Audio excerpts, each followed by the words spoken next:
12 सितंबर 1897 जब सिख रेजिमेंट ने रचा इतिहास,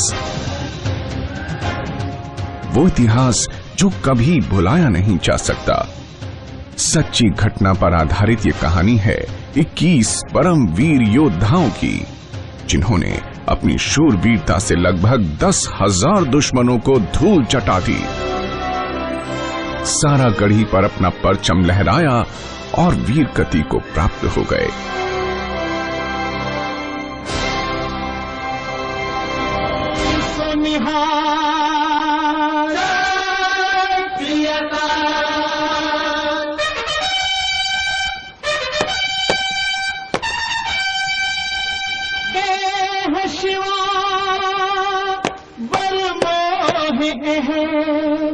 शुभ कर मन ते कब वो न करूं,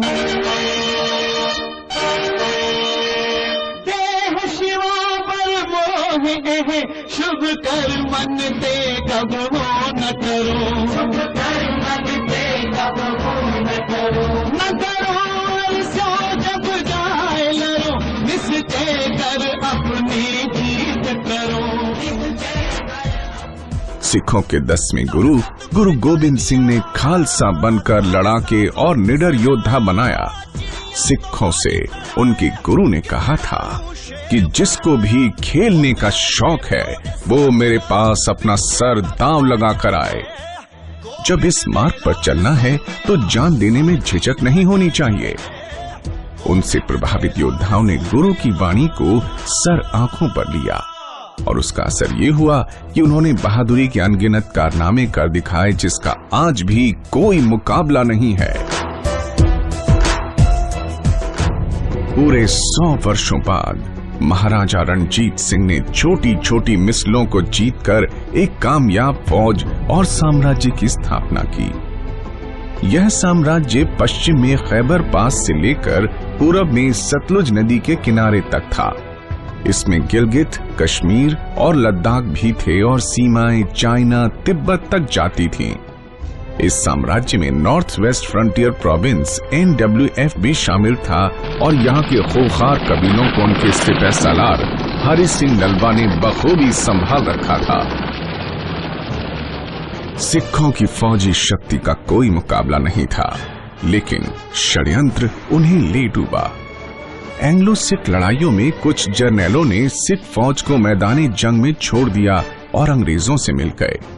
कोई भी सिख फौज का इतना कायल नहीं हुआ जितना उनका सामना करने वाले हुए, जिसमें अफगान और अंग्रेज थे। सर ह्यूज गॉग, जो एंग्लो सिख लड़ाइयों में अंग्रेज सेना के कमांडर ने कहा था, हर एक सिपाही हर बार का अला दुश्मन था। वो अनुशासित, ताकतवर, हथियारों से लैस भारत का सबसे निडर योद्धा था। सिख फौज की लड़ाई, उनकी काबिलियत और उनकी आन ने अंग्रेजों को जमीन पे ला दिया। एक बार उन्हें इस काबिलियत का पता चलना था कि बस उन्होंने फरमान जारी कर सिखों को ईस्ट इंडिया फौज में भर्ती होने का न्योता भेजा। 14 फिरोजपुर और 15 लुधियाना सिख पलटन 1846 में रेज हुई, 45 रात रेज 1856 में और 36 सिख 1887 में रेज की गई। ऐसे ही सिख रेजिमेंट की स्थापना हुई। ये कहना बिल्कुल भी गलत नहीं होगा कि अंग्रेजों ने north west frontier province NWF पे सिख फौज शक्ति के बल पर ही राज किया। 19वीं सदी के आखिर में ब्रिटिश इंडियन एम्पायर की सीमाएं बलूचिस्तान और नॉर्थ वेस्ट फ्रंटियर प्रोविंस की कठिन पहाड़ियों में से होते हुए अफगानिस्तान की सरहद तक पहुंच चुकी थी। ये इलाका पठान, अफरीदी और औरकजई कबीलों के कब्जे में था, जिन्होंने अंग्रेजी हुकूमत का लोहा मानने से इनकार कर दिया था। तब हिंदुस्तान और काबुल के बीच गुजरते हुए काफिलों को लूटते रहे। इन कबीलों और अंग्रेजों के बीच वाइल्ड वेस्ट इलाकों में लगातार ही एक युद्ध जैसी स्थिति बनी रही। पठान बहुत ही जाबाज लड़ाकू थे, जो हिंसक अपने दुश्मनों पर दर्दनाक जुल्म करते थे। क्योंकि कबायली रास्तों पर वो किसी को भी आने जाने नहीं देते थे, इस कारण ब्रिटिश इंडियन फौजों ने इसे कंट्रोल करने के लिए खुर्रम वैली में समाना की पहाड़ी पर काबिज हुए। उन्होंने वही पोस्ट और किले संभाले जो किसी समय सिख फौज के जर्नल हरि सिंह नलवा ने पकड़े थे। इन्हीं में से एक पोस्ट सारागढ़ी थी जो कि 6000 फुट पर स्थित गुलिस्तान और लोखाट किलों के बीच में थी।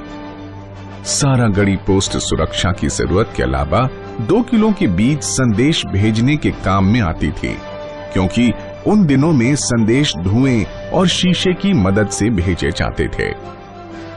36 सिख को इस जगह पे पेशावर से बुलाया गया था और ये पलटन जैसे ही कोहट पहुंची उसे 31 दिसंबर 1896 को समाना की पहाड़ियों पे काबिज होने का हुक्म मिला।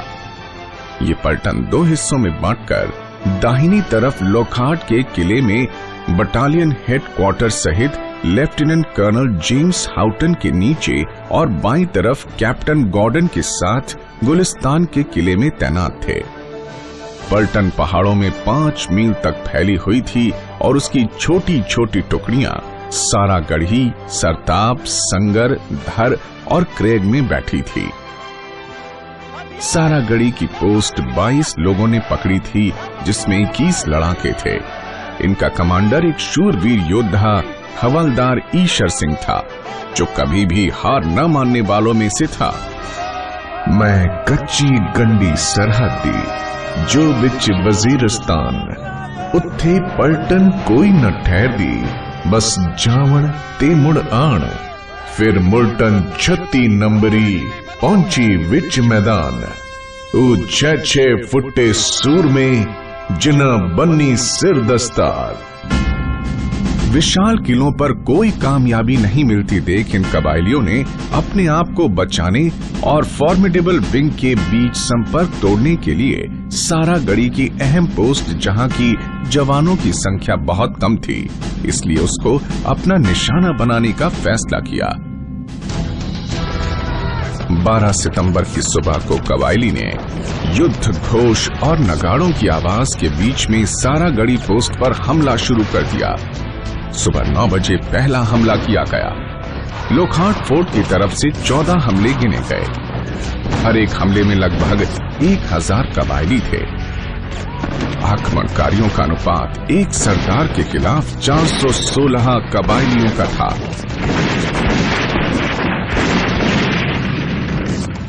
हवलदार ईशर सिंह और उसके जवानों को पता था कि आगे क्या है। उन्होंने दुश्मन को नजदीक आने दिया और उनके आते ही इन पर मार्टिनी हेनरी राइफल से भारी तादाद में फायर किया। दुश्मन दिल दहलाने वाली चीखों के साथ भाग खड़ा हुआ। उनके 100 से ज्यादा शव वहीं बिखरे पड़े थे। लड़ाई जैसे जैसे बढ़ती रही, सारागढ़ी के जुझारू वैसे वैसे कम होते रहे, लेकिन संदेश भेजने वाला सिग्नलर गुरमुख सिंह अपना हाल लोखाट और गुलिस्तान के किलों को भेजता रहा। दुश्मनों ने एक नई जांच चली। उन्होंने पास की झाड़ियों को आग लगा दी और धुएं के बीच 2 दुश्मन ऐसी जगह पहुंच गए जहां पोस्ट के जवान देख नहीं पा रहे थे। उन्होंने अपने लंबे चाकुओं की बदौलत चूने की दीवार से चूना कुरेद कर कुछ पत्थर निकाल दिए। इससे पोस्ट पर दरार आ गई। गुलिस्तान से फौज उन्हें देख रही थी, पर वो कुछ ना कर पाए। शाम तकरीबन 4:30 बजे आग के धुएं का फायदा उठाकर दुश्मन फिर भारी संख्या में दरार तक पहुंचा। सारागढ़ी के जुझारू एक के बाद एक अपने प्राणों की आहुति देते रहे। सिग्नलर गुरमुख ने एक आखिरी संदेश भेजा कि सब शहादत पा चुके हैं, मुझे भी अब इसे बंद करके लड़ने के लिए आजाद करें। उन्हें आजाद किया गया और वो भी राइफल पर बेनेट लगाकर जयकारा जो बोले सो निहाल सत श्री अकाल के साथ दुश्मनों पर टूट पड़ा।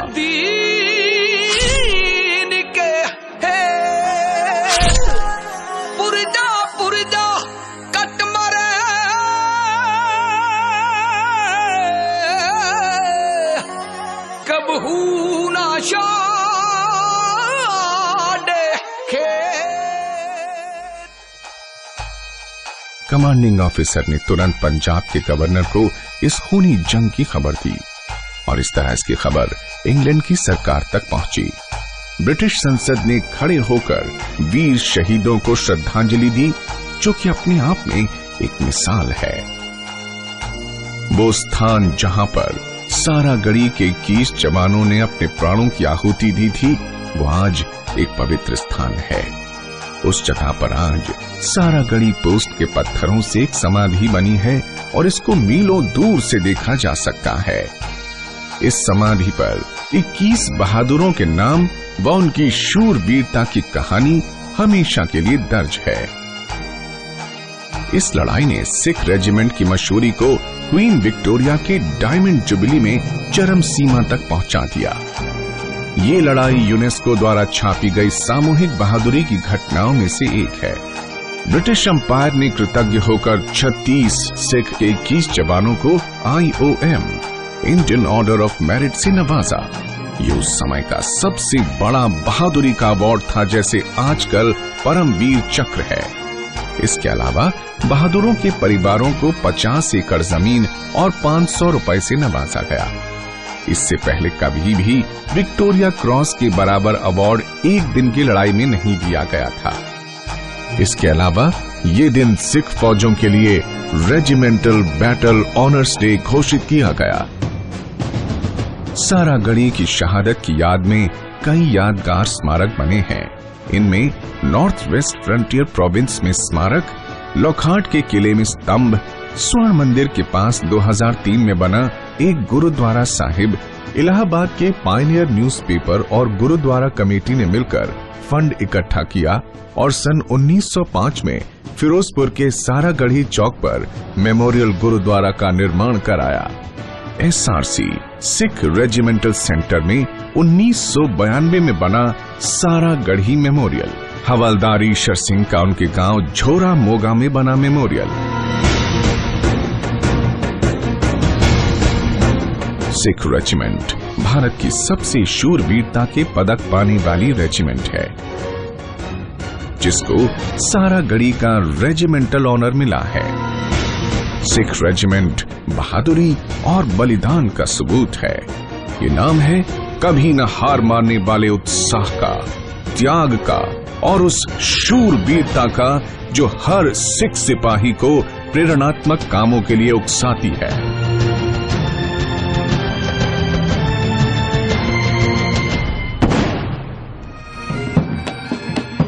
सिख रेजिमेंट हर साल 12 सितंबर को शहीद जवानों को श्रद्धांजलि देती है। चाहे सिख रेजिमेंट के जवान दुनिया के किसी भी कोने में भी हों, वो इस दिन को जरूर याद करते हैं। दुनिया की कोई भी फौजी ऐतिहासिक किताब जब बहादुरी और बलिदान की बात करती है, वो सारागढ़ी के जवानों के बारे में बात किए बिना पूरी नहीं हो सकती।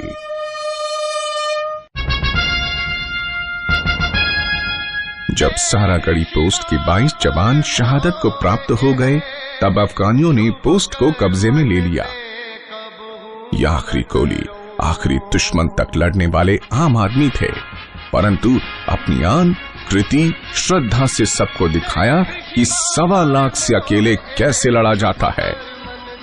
इससे पहले ऐसा कभी न देखा गया था और न ही सुना गया था। निश्चय कर अपनी जीत करो।